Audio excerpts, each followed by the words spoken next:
So what is the Central Business District Tolling Program? In 2019, New York State enacted the MTA Reform and Traffic Mobility Act, which authorized the Triborough Bridge and Tunnel Authority, or TBTA, to design, develop, and implement a vehicular tolling program to reduce traffic congestion in the Manhattan Central Business District. As defined by the Act, vehicles entering or remaining in the Manhattan Central Business District on or below 60th Street, which is shown in the map in orange, would be tolled. The FDR Drive, West Side Highway, Battery Park Underpass, and any surface roadway portion of the Hugh L. Carey Tunnel connecting to West Street, in essence, the dark red line along the edges of the orange area on the map to the right, would be excluded from the toll. After covering the project-related capital and operating expenses, revenue collected would fund MTA's 2020 to 2024 capital program and successor capital programs. By law, 80% of the net revenues would be used for New York City Transit capital improvements, 10% would be used for Long Island Railroad, and 10% for improvements for Metro North Railroad. With respect to how the Manhattan CBD tolling program would work, locations for infrastructure would include detection points placed at entrances and exits to the Manhattan CBD. On the avenues, these detection points would generally be between 60th and 61st Streets, and an algorithm would be used so those who stay on excluded roadways are not tolled. In essence, as someone is coming down the roadway, the detection points would detect their vehicle and determine how long it should be before they're seen at the next location. Assuming they continue to be seen at each location within the allotted time, no toll would be charged. If, however, the vehicle is not seen and then not seen again, at some point the system will determine that they must have entered the Central Business District and a toll would be charged. On the right, you can see an example of what the infrastructure and the tolling system equipment would look like. It's predominantly poles, as you see on the right, and mast arms, as you see on the left. Importantly, the tolling system equipment will be clustered and housed in a single unit enclosures, as shown on the bottom. The enclosures are purposely designed to minimize the amount of equipment on the poles and to reflect light in a way that makes them less visible to someone walking or driving. With respect to how customers would pay, it would be very similar to what people experience today. They would be able to pay with EasyPass or tolls by mail, where an image is taken of the license plate and a bill is mailed to the registered owner of the vehicle. And we will also have the capability for future third-party providers. In essence, these are companies that may use different types of technology that can link into the technology that this system would have. The benefits of the program would include reduced vehicular traffic in and near the Manhattan Central Business District, improved travel times within the Manhattan Central Business District, including for buses and deliveries, and a new source of local recurring capital funding for subways, trains, and buses, as well as improved regional air quality. So why is an environmental assessment, or EA, needed for this project? Well, some roadways in the Manhattan Central Business District have received federal funds, so approval for tolling is needed from the Federal Highway Administration. Before a federal agency makes a decision, the National Environmental Policy Act, or NEPA, requires the federal agency to understand and disclose the environmental effects of the action, in this case, the tolling. An EA is performed to ensure federal agencies consider the environmental impacts of their actions in the decision-making process. For a proposed action that is not likely to have significant effects, or when the significance of the effect is unknown, the EA aids in determining the significance of the adverse effects. Since the project could have effects on environmental justice populations, Federal Highway Administration and the project sponsors incorporated enhanced public outreach and coordination with federal and state resource agencies. The project's purpose is to reduce traffic congestion in the Manhattan Central Business District in a manner that will generate revenue for future transportation improvements, pursuant to acceptance into Federal Highway Administration's Value Pricing Pilot Program, or VPPP. The need is to reduce vehicle congestion in the Manhattan Central Business District and create a new local recurring funding source for MTA's capital projects. The purpose and need are refined through 4 objectives: to reduce daily vehicle miles traveled, or VMT, within the Manhattan Central Business District by at least 5%, to reduce the number of vehicles entering the Manhattan Central Business District daily by at least 10%, to create a funding source for capital improvements and generate sufficient annual net revenue to fund $15 billion for capital projects for the MTA capital program, and to establish a tolling program consistent with the purposes underlying the New York State legislation entitled the MTA Reform and Traffic Mobility Act. You may be asking, why do we need to toll the Manhattan Central Business District? Well, traffic congestion has been a problem in the Manhattan Central Business District for many years, and one of the most challenging policy problems for generations.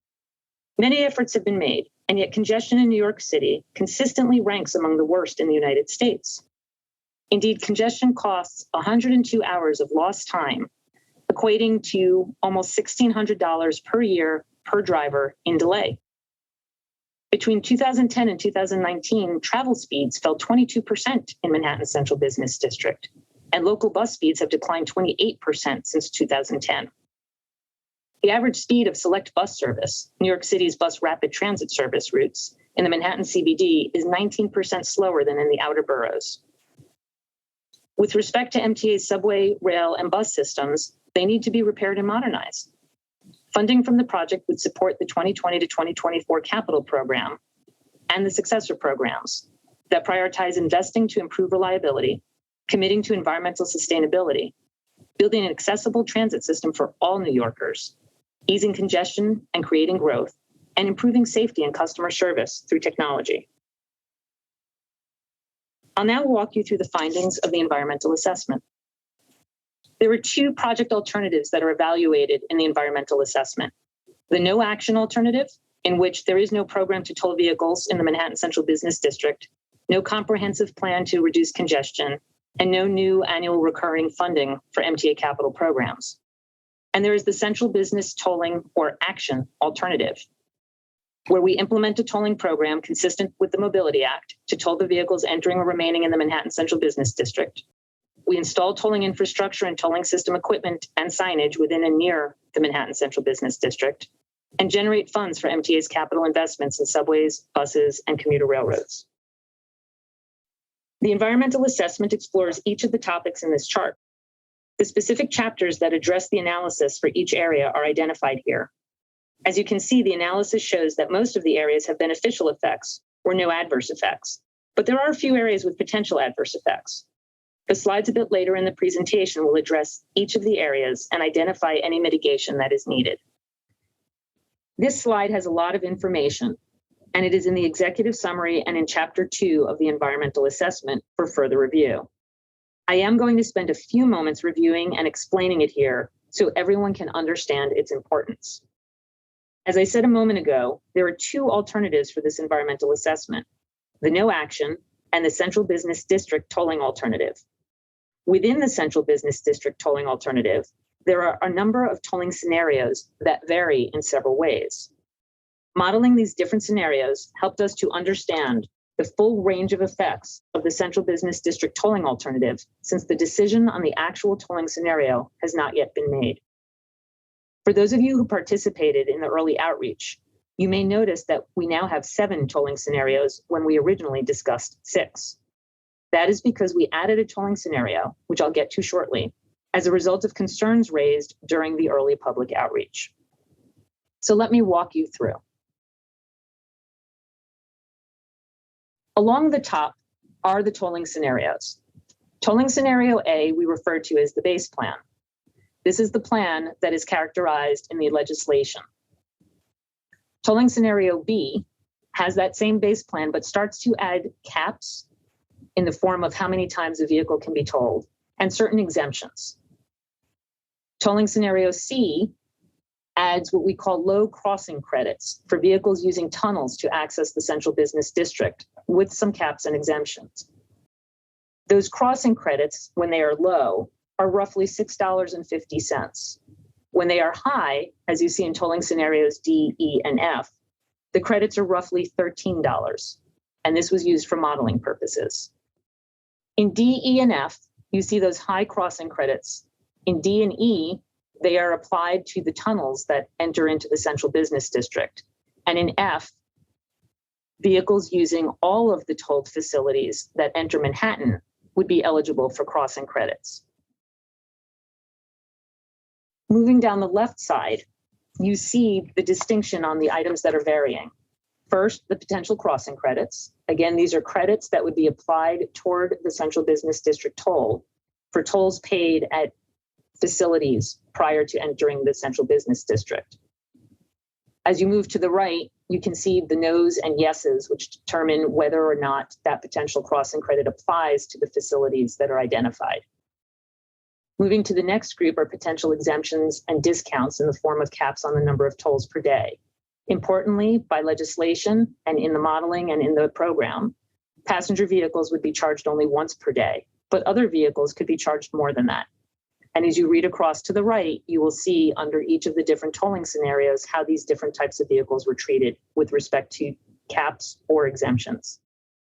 Finally, as you move to the bottom, we have the approximate toll rate for autos, small trucks, and large trucks that resulted from the modeling.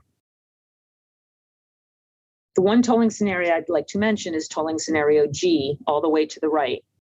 This tolling scenario has a base plan with the same tolls for all vehicle classes.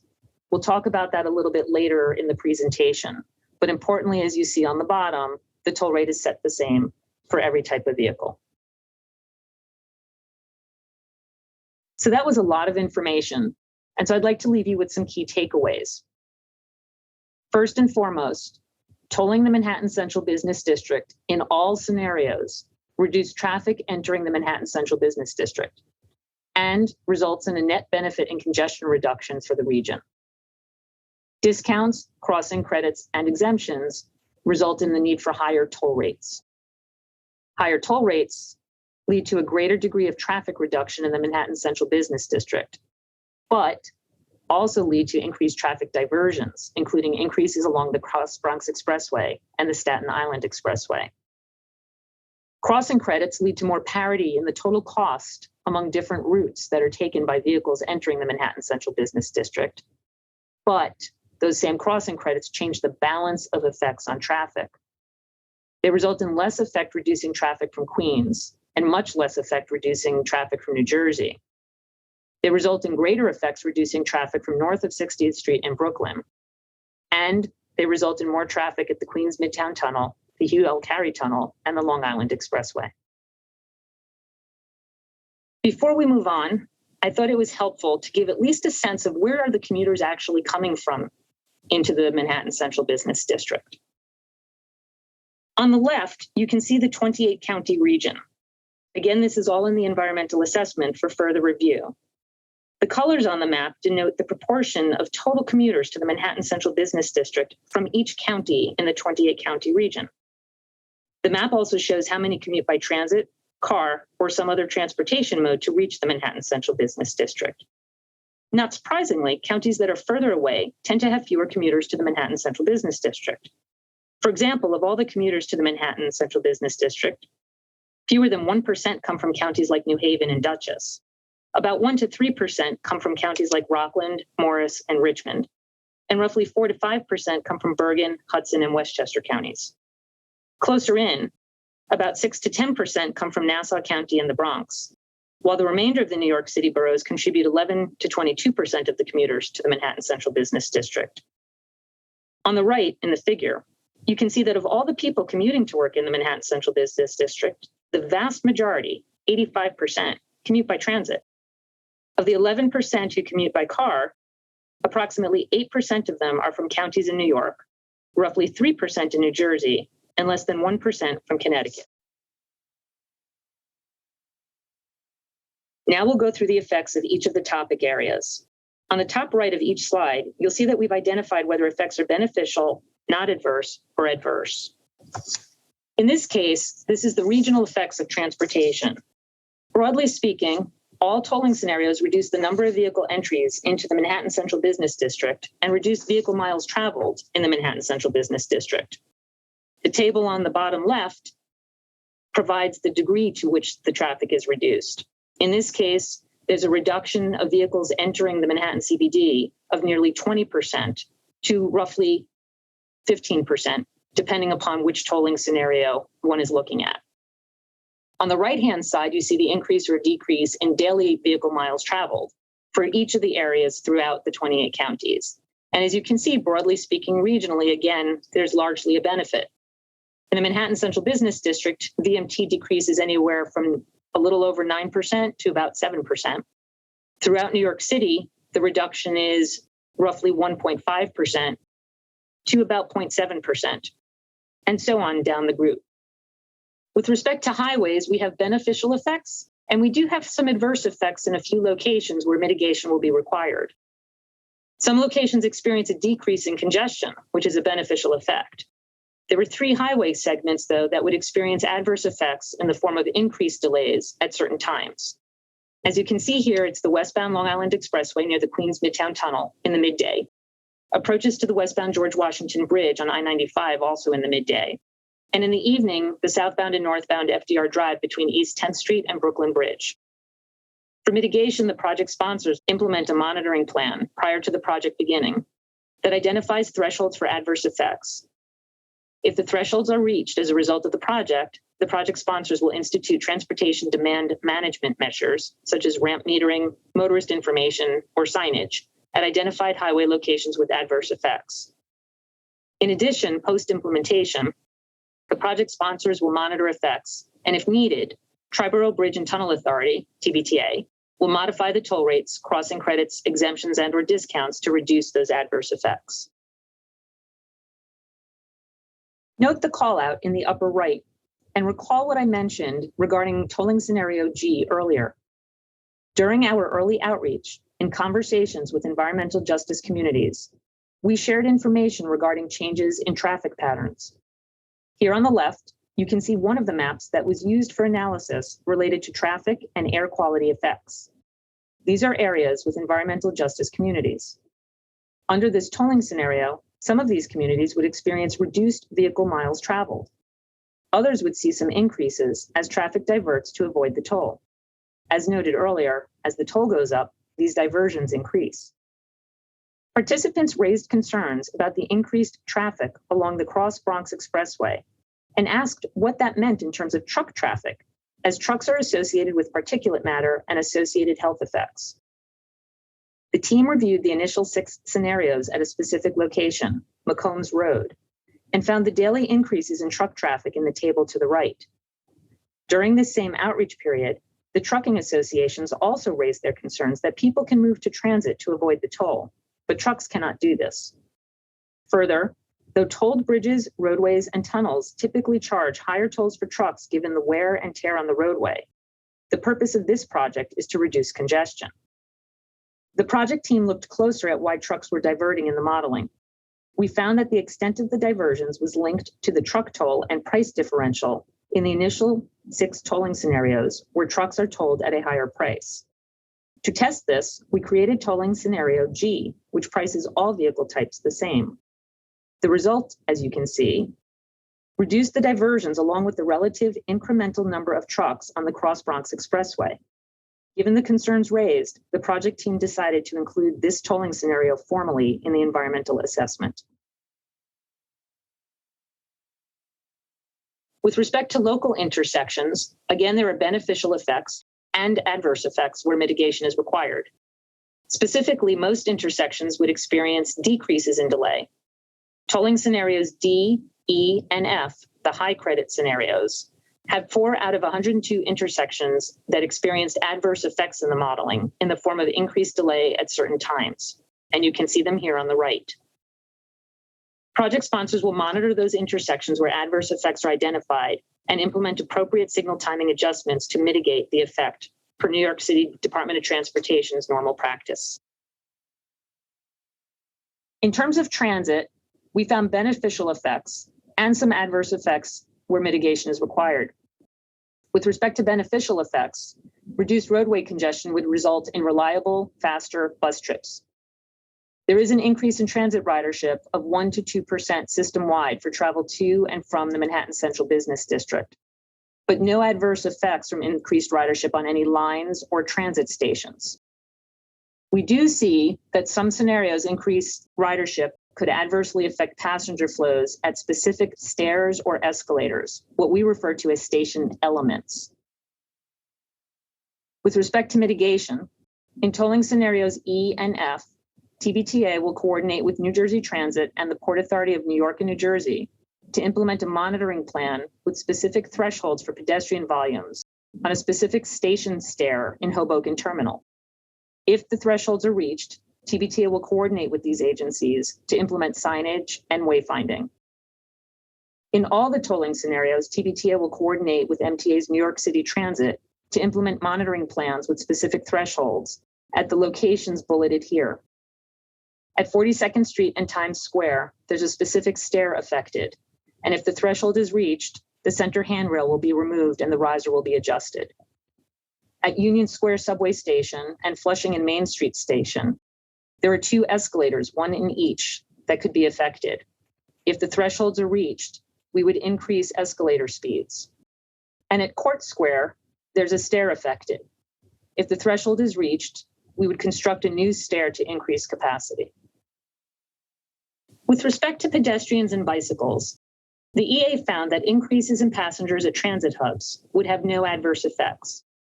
There would be some increases in bicycle trips overall and near the transit hubs, but again, no adverse effects. Outside the Manhattan Central Business District, increased transit usage at individual stations would not adversely affect pedestrian conditions on nearby sidewalks, crosswalks, or corners. But within the Manhattan Central Business District, there are 2 crosswalks and 1 sidewalk that would be adversely affected. You can see here on the right with the red lines that they occur on 8th Avenue, near West 32nd Street and 7th Avenue, and on West 34th Street and Avenue of the Americas. For mitigation, the project sponsors will implement a monitoring plan with thresholds for action.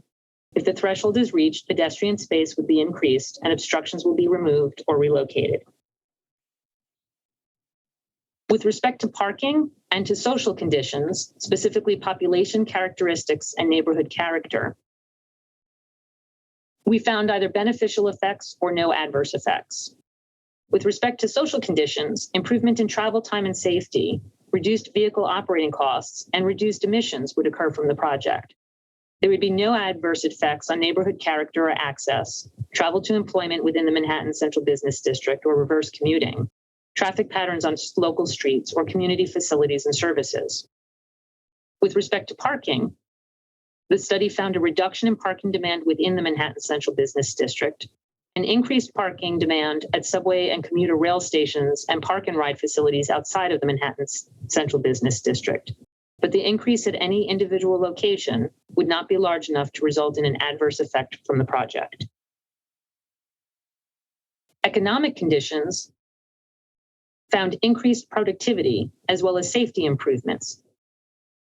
There were no adverse effects to any particular industry or occupational category in the Manhattan Central Business District.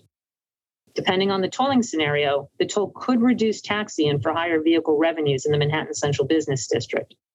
While the industry would remain economically viable overall, individual drivers could be adversely affected, and this is dealt with a little bit later in the presentation. In terms of energy and noise, again, there are beneficial effects and no adverse effects. With respect to energy, the region would benefit from reductions in regional energy consumption as a result of reductions in the vehicle miles traveled. In terms of noise, 102 intersections were assessed and all the crossings into the Manhattan Central Business District. The study found imperceptible increases or decreases in noise levels resulting from changes in traffic volumes. With respect to air quality, the environmental assessment found that regionally, air pollutants would be reduced, including precursors to greenhouse gases. There would be no local exceedances of air quality standards. Recognizing that air quality is of great concern to many constituents, we have several enhancements, though there were no local exceedances of those standards. New York City Department of Transportation will coordinate to expand the New York City Community Air Survey network of air quality monitors. This will be supplemented by a small number of real-time monitors for particulate matter. Also, based on feedback during outreach for the project, MTA will prioritize Kingsbridge and Gun Hill bus depots, both located in and serving primarily environmental justice communities in Upper Manhattan and the Bronx, when electric buses are received in MTA's next major procurement of battery electric buses. In terms of environmental justice, the study did find adverse effects where mitigation is required. The map to the right shows the communities that are environmental justice communities throughout the region. They are widespread, and as shown earlier, in some cases, certain EJ communities will benefit directly from this project. However, the project would have the potential for disproportionately high and adverse effects on low-income drivers who do not have an alternative transportation mode for reaching the Manhattan Central Business District, and on taxi and for hire vehicle drivers in New York City, many of whom identify as part of an environmental justice population. This adverse effect occurs specifically in tolling scenarios that toll their vehicles more than once per day. We have a number of mitigation for low-income drivers, which you can see here on the left. There will be a tax credit for Central Business District tolls paid by residents of the Manhattan Central Business District, whose New York adjusted gross income for the taxable year is less than $60,000. CBTA will coordinate with New York State Department of Taxation and Finance to ensure availability of documentation needed for drivers eligible for the credit. CBTA will also post information related to the tax credit on the project website, with links to the New York State Department of Taxation and Finance website to guide eligible drivers to information on claiming the credit. CBTA will also eliminate the $10 refundable deposit required for EasyPass customers with no credit card linked to their account. It will increase promotion of existing EasyPass payment and plan options, and will work with MTA to increase outreach and education on eligibility for existing discounted transit fare products and programs. The project sponsors will establish an environmental justice community group that will meet on a biannual basis, with the first meeting 6 months after project implementation, to share updated data and analysis and hear about potential concerns. For effects on taxi and FHV drivers, the project sponsors will work with appropriate city and state agencies so that when passengers are present in the vehicles, the passengers will pay the toll rather than the driver. Again, these mitigations would be for New York City taxi and FHV drivers if a tolling scenario is implemented with tolls of more than once per day for their vehicles. CBTA will work with MTA New York City Transit to institute an employment resource coordination program to connect drivers experiencing job insecurity with a direct pathway to licensing, training, and job placement with MTA or its affiliated vendors at no cost to the drivers. For those who may not want a commercial driver's license, CBTA will coordinate with MTA New York City Transit to submit a request to the Federal Transit Administration for a pilot program that will help increase eligibility of taxi and FHV drivers to use their vehicles to provide paratransit trips. And MTA's New York City Transit will implement this program if approved. With respect to construction effects, no adverse effects were found. Construction would consist of replacement of existing poles or installation of new poles and mast arms, excavation and construction of foundations, placement of new support poles or structures, attachment of tolling system equipment, and restoration of the roadway, sidewalk, or ground surface. The construction would occur on streets and sidewalks and take approximately 1 to 2 weeks per location. During this time, there would be temporary disruptions to traffic and pedestrian patterns, and temporary noise disruptions at nearby land uses such as residences and businesses. The project sponsors would require the contractor to develop and comply with plans and procedures to minimize construction effects. With respect to visual resources, there were also no adverse effects. Infrastructure is similar in form to streetlight poles, sign poles, or similar structures already in use throughout New York City. Signage is similar in size and character to signs already present, and the color would match existing light pole colors. On the bottom right, there's a rendering of tolling system equipment that would be placed on existing infrastructure. Again, as noted earlier, the tolling equipment is clustered into those single enclosures to reduce visual impact. And cameras would use infrared illumination at night, so there would be no visible light needed. The project would have a neutral effect on viewer groups and no adverse effect on visual resources. With respect to Section 4F, a de minimis impact is one that, after taking into account any measures to minimize harm, results in either a Section 106 finding of no adverse effect or no historic properties affected on a historic property, or a determination that the project would not adversely affect the activities, features, or attributes qualifying a park, recreation area, or refuge for protection under Section 4F. Central Park and the High Line have the potential for a de minimis use. Federal Highway Administration is soliciting input from the public on the effects of installing equipment and signs within and on these properties. Signage and 4 replacement poles with tolling technology would be installed in Central Park. Tolling technology equipment would be added to the underneath of the existing structure of the High Line. You can see some of the renderings at the bottom here. With respect to the findings, the Central Business District tolling alternative does not result in adverse effects pursuant to Section 106 of the National Historic Preservation Act, and it does not adversely affect the activities, features, or attributes that qualify the resource for protection under Section 4F. Federal Highway Administration has concurrence on a proposed finding from officials with jurisdiction over Central Park and the High Line, and will consider public input on its proposed finding received during this public review of the environmental assessments. There are 2 final additional enhancements I would like to mention, and again, they were in response to outreach during the early outreach period. First, the project sponsors are committed to ongoing data collection and reporting on the potential effects of the project. Data will be collected in advance and after implementation, and a formal report will be issued 1 year after implementation and then every 2 years thereafter. The reporting website will make data, analysis, and visualizations available in open data format to the greatest extent possible, with updates provided on at least a biannual basis as data becomes available and analysis is completed. Again, through our conversations and public outreach, and particularly with environmental justice communities, we are also committed to prioritizing equity in bus service improvements. New York City's buses serve a greater share of low-income minority households than other modes, including subways. MTA developed a new approach that combines considerations of equity and air quality to identify equity priority areas, which are then used to target improvements and investments to promote equity and access to opportunities in transit-dependent, historically marginalized, and underserved areas. Information on our early public outreach is here on the left. During that period, we held 10 virtual public outreach meetings, as well as 9 environmental justice outreach meetings. We had 3 meetings of the Environmental Justice Technical Advisory Group and 2 meetings of the Environmental Justice Stakeholder Working Group. During the 19 public outreach and EJ outreach meetings, we had over 1,000 participants registered and nearly 400 speakers. All of the sessions were left on our project website and people could access them through YouTube. To date, we've had over 14,000 views and we've received over 7,300 comments. Our current public outreach sessions will include 6 public hearings, starting on Thursday, August 25th and running through Wednesday, August 31st.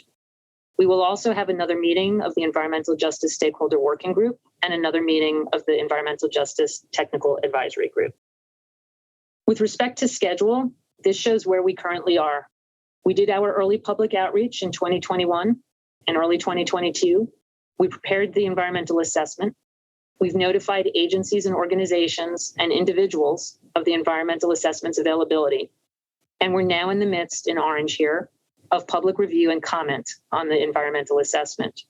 After the formal comment period closes, there will be a determination whether the action, in this case the tolling, will result in significant effects. Ultimately, we're expecting that in early 2023, Federal Highway Administration will issue a decision document. If adverse effects are not significant or can be mitigated below significant levels, FHWA would issue a FONSI, a finding of no significant impact.